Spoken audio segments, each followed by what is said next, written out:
Climate change is no longer a distant threat, it's a pressing reality impacting our communities right here in Lusaka. In this study, we dive into the voices and perspectives of key stakeholders to understand how climate change is reshaping public health. Join me as we explore their experiences and uncover critical insights from our collective action. My name is Mike Mwale, Monitoring Evaluation Research and Learning Officer, and I would like to share with you my results from my study I did as I was pursuing my master's in public health. And the study title is Assessment of Knowledge and Perception of Climate Change Impacts on Public Health Among Key Stakeholders in Lusaka, Zambia.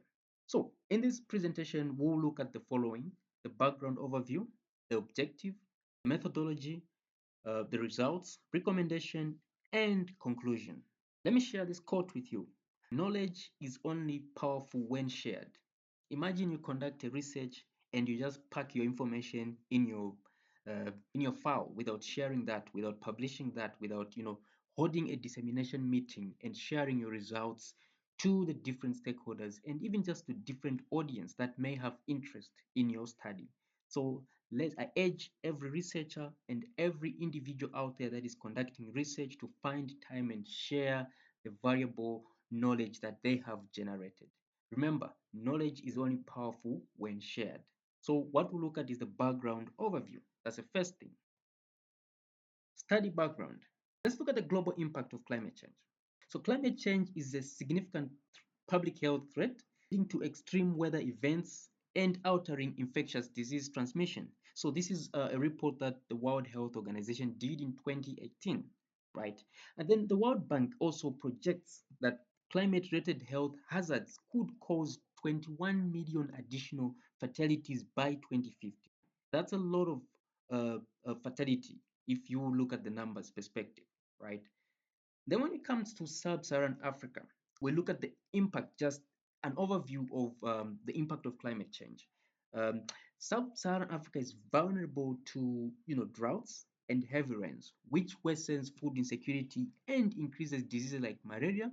And also, in Southern Africa, we have issues with inadequate infrastructure, which actually worsens the health challenges. And currently, right now, we are in a drought which is called the El Nino, right, which has affected most part of sub-Saharan Africa.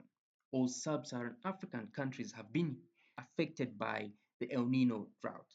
Then when it comes to Zambia's context, particularly Lusaka, the flooding fosters mosquito breeding, which leads to an increase in malaria cases.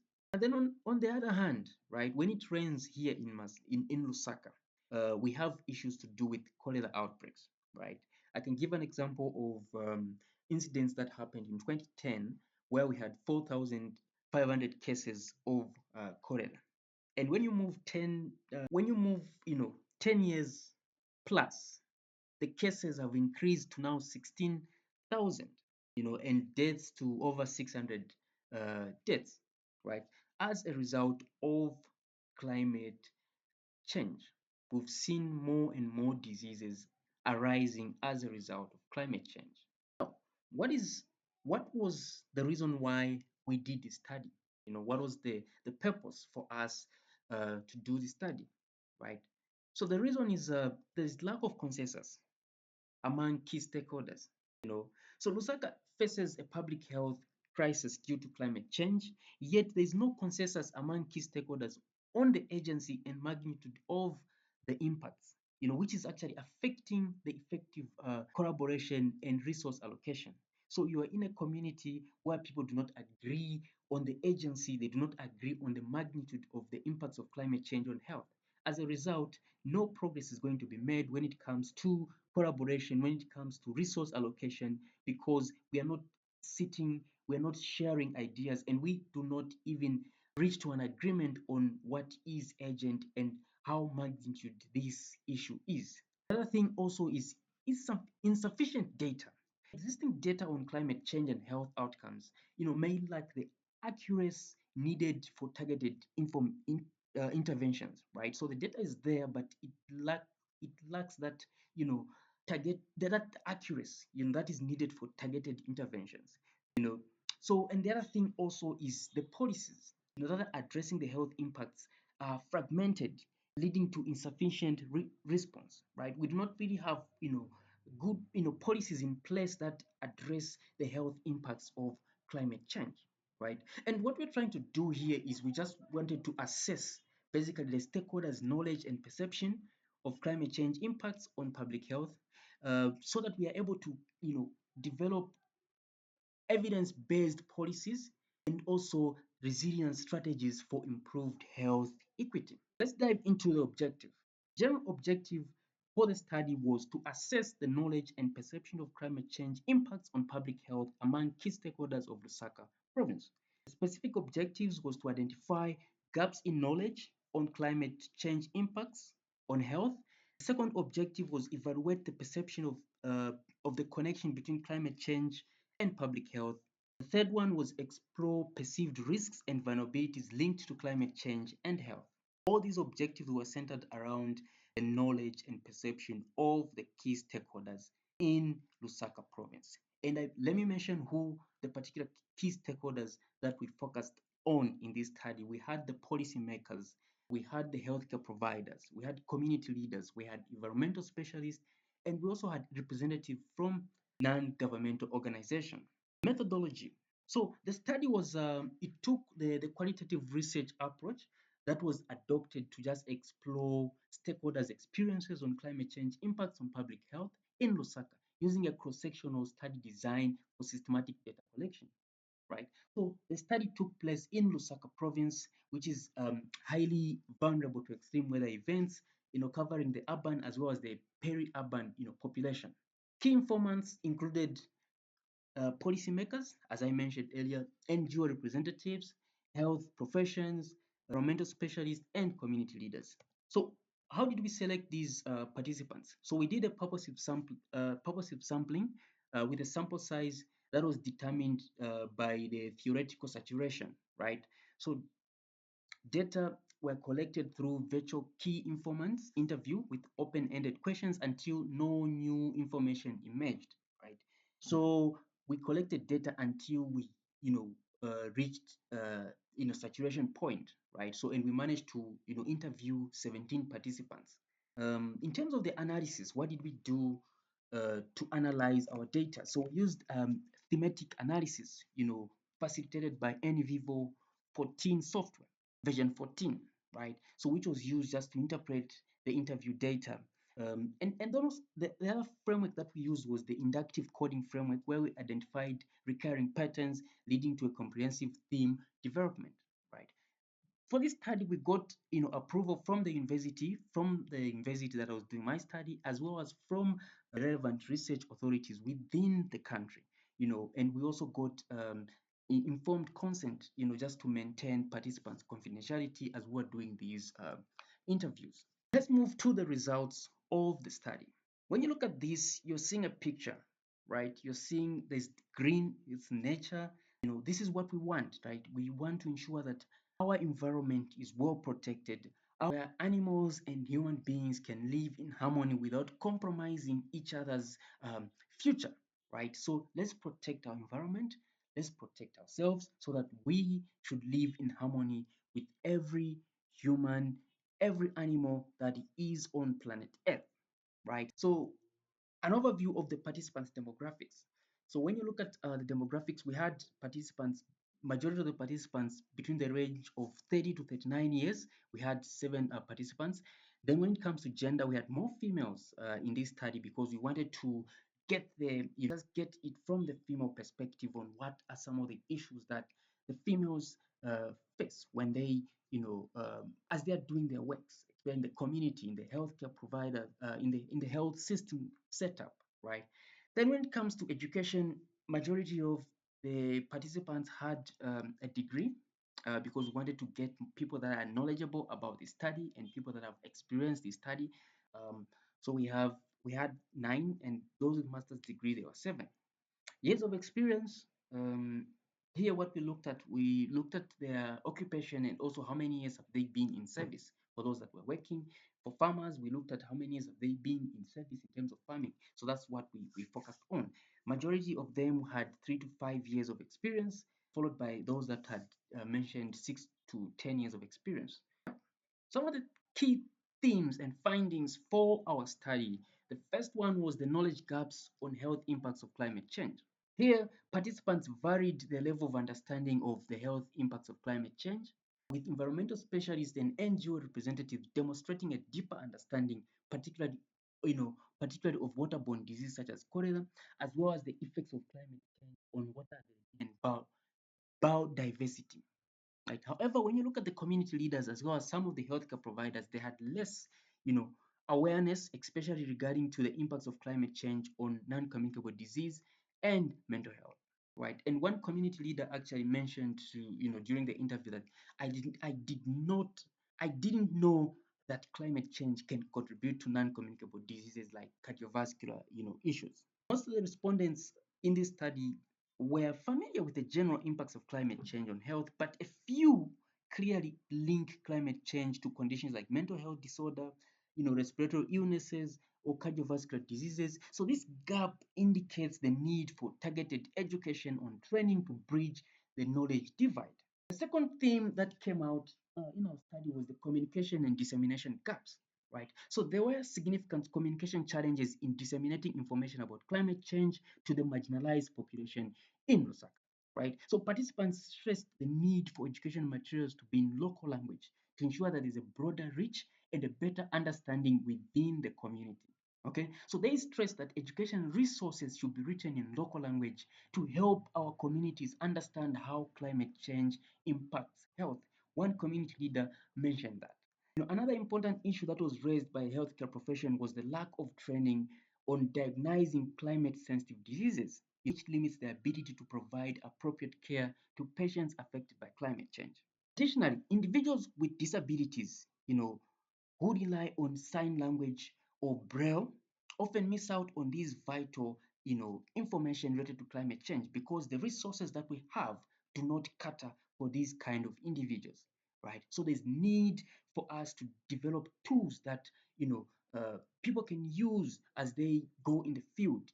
If it means training people in sign languages, we need to do that so that information is shared to everybody, right? Because climate change impacts everybody. People that are blind, people that can see, people that can walk, people that cannot walk. Everybody is impacted by climate change. So we need to ensure that as we disseminate this information, let it reach everybody, regardless of their status, regardless of their health. Let it reach to everybody. The third theme that came out was the climate change and public health interconnection. So here I wanted to know if at all the participants actually know the connection between climate change and public health, and all participants actually agreed that there's actually a strong link between climate change and health, with many highlighting how climate, weather events such as floods, droughts, worsens, the health risks. Some of the issues that came out from the participants is the issue of waterborne disease. Increased flooding leads to severe water contamination, um, contributing to cholera outbreaks and other waterborne disease, right? When you look at Lusaka, the settlement of Lusaka, we have overcrowded communities that lack proper sanitation. And these people are very vulnerable to these waterborne diseases, right? So once environmental specialists actually highlighted that during floods, cases of cholera spike because of water contamination, right? Another thing that came out was mental health. Several participants reported that climate change induced disasters such as droughts, floods are contributing to mental health issues like anxiety and depression, particularly among the marginalized communities that rely heavily on agriculture for their livelihood. An environmental specialist actually stressed to say, I've seen people in my community struggle with mental health after losing their crops due to droughts, right? Imagine a farmer farms 5 hectares um, of land. They grow their maize, they grow their crops there, and they hit the drought. Their maize is waste, their crop, their land, everything has just been messed up because of the drought or because of the flood. Imagine the stress, the depression that puts that farmer because of that, climate related event. Mental health is a big issue. Another thing that concern that was raised by the key stakeholders was food insecurity. Currently, we're in a drought, right? We did not grow so much food, and now we're in a state where we do not have enough food. There's a shortage of food, right? Which is now affecting the nutrition status of pregnant women, children, which is actually increasing the risk of complications during childbirth. You know, and one healthcare provider actually mentioned that when a pregnant woman are malnourished due to food shortage, it's difficult for them to deliver healthy babies, right? Imagine, because of the drought, because of all these things, the drought, it leads to food insecurity, and your child is born um, the child that is born is not healthy because of some of the external factors that the child cannot even control. Imagine that. So those are some of the issues that came out, right? So move to the fourth theme, which was the perceived risks and vulnerabilities. So the study identified particular populations that are very, very vulnerable to climate change impacts. So the stakeholders were able to identify who is more vulnerable and who's not, right? So everybody, almost everybody mentioned that children, pregnant women, and the elderly, these groups were identified as most at risk due to their weaker immune system and limited access to healthcare. Participants highlighted the urgent need for targeted intervention for these population. So one healthcare provider mentioned children and the elderly are more vulnerable to the health impacts of climate change, especially during heat waves and floods, right? Because they do not have access to go to the facilities. The elderly, when it's hot, it becomes an issue for them to move from one point to the other or from home to the health facility that is a bit further, right? So this affects their health seeking behavior. Okay.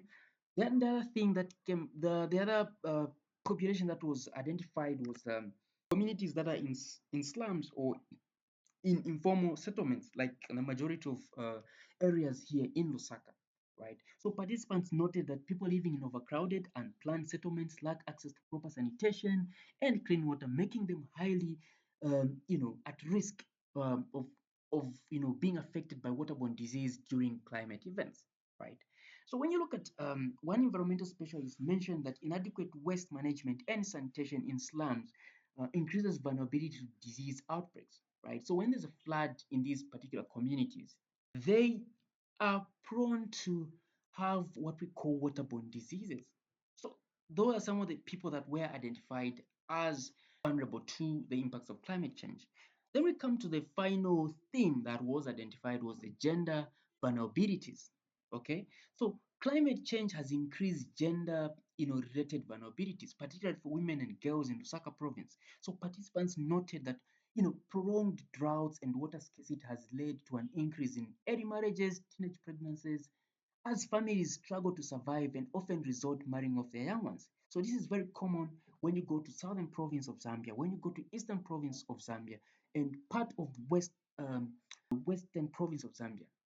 Parents prefer to give their children off because they cannot be able to take care of them because one, they were farming, they did not produce enough, meaning the family will not have enough food. So what do? They give out their kids, they give out their children because they are unable to take care of their children, right? Community leader mentioned that with the drought, some parents in my community marry off their daughter because they can no longer afford to take care of them, right? All this is a result of climate change.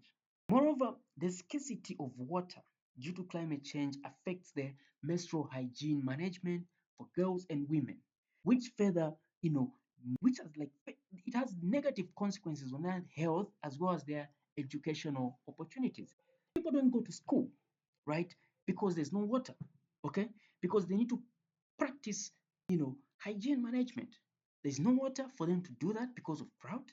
The wells are drying up because of the water levels have gone down. People don't have access to water, right?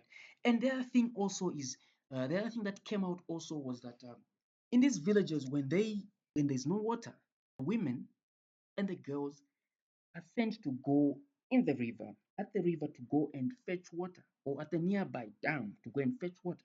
But during that process, going to fetch water and coming back home, during that movement, they are often harassed. by the males, right? Which also affects their mental health. It affects their well-being. Okay, so these are some of the complications that are as a result of climate change. Okay, so one NGO representative actually was so passionate about this during the interview. She mentioned that when there's no water, girls find it difficult to maintain hygiene during their menstrual period, which makes them miss school. You know, as a result, they end up dropping out. So these are some of the dynamics or the complexity of this issue. Now that we've known some of the gaps, some of the findings, what are some of the recommendations that we can try to work on and address the climate change issue? So now, these findings highlight several key recommendations. Number one is enhance public awareness and education. Here we need to launch, comprehensive education campaigns using local language and accessible formats to cater to people of all abilities in order to increase awareness of climate change health impacts, right? So when we say to cater to all people, we mean everybody, people that can't see, the people that can't, hear. So everybody has to be catered in this conversation, okay? Everybody needs to be catered in this conversation. Everybody needs to know the impact of climate change because it affects everybody. Okay, so that is the first recommendation. The second one is we need to strengthen the healthcare system. We need to provide targeted training to healthcare providers on climate sensitive diseases and also invest in the healthcare infrastructure to manage climate related health diseases, especially when there's an outbreak when it comes to cholera, right? Then the other thing also mental health. You know, there are mental health that are caused by, heat wave, mental health that is caused by, climate change. So we need to be able to ensure that our healthcare providers are able to diagnose such kind of um, you know climate sensitive diseases, right? So build capacity in the healthcare provider so that they're able to attend to such cases, diagnose such cases. The other thing is prioritize. We need to prioritize policy and advocacy. We need to encourage policymakers to adopt one health approach as they are doing their planning so that they integrate the human, animal, and environment health to address the growing health threats posed by climate change. Man and animal should live in harmony. Every policy should ensure that man and animal live in harmony. No one should compromise another living being's future, right? I hope you understand that. Then the fourth one is integrate social and behavioral change strategy to promote climate resilience practices, as well as encourage communities to adopt behaviors that reduce health risk associated with climate change. It's about mindset. We need to change the mindset of our communities. If communities are cutting down trees, if communities are burning forests, if communities are doing things that are destroying the environment, we need to change their mindset. They are willing to change, but it's only changing their mindset so that they understand that what they're doing has future impacts.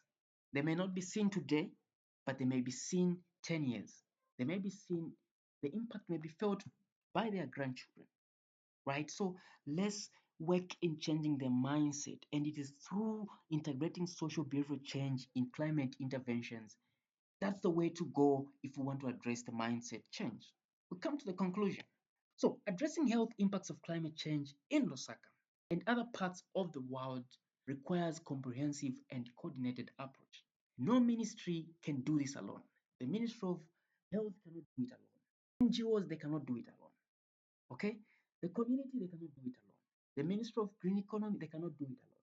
It calls for a coordinated approach. Okay? It calls for a coordinated approach. We all need to come together on the table and discuss what we need to do. Discuss the solutions that needs to be done. Let's reach to a consensus and agree on the magnitude and urgency of this climate change because it's coming and it's becoming a threat on public health. So we need to, by improving the public health awareness, strengthening the healthcare system, integrating social behavioral change strategies, as well as prioritizing policy and advocacy, stakeholders can mitigate the health risks and build a more resilient community. So my call to action to you guys that are watching this video is I'm inviting you. You can be an individual that is passionate about climate change and health. You can be a researcher in the academic or in the yeah in the academics space. You can be an organization, a policymaker, a healthcare provider, even a community leader, you know.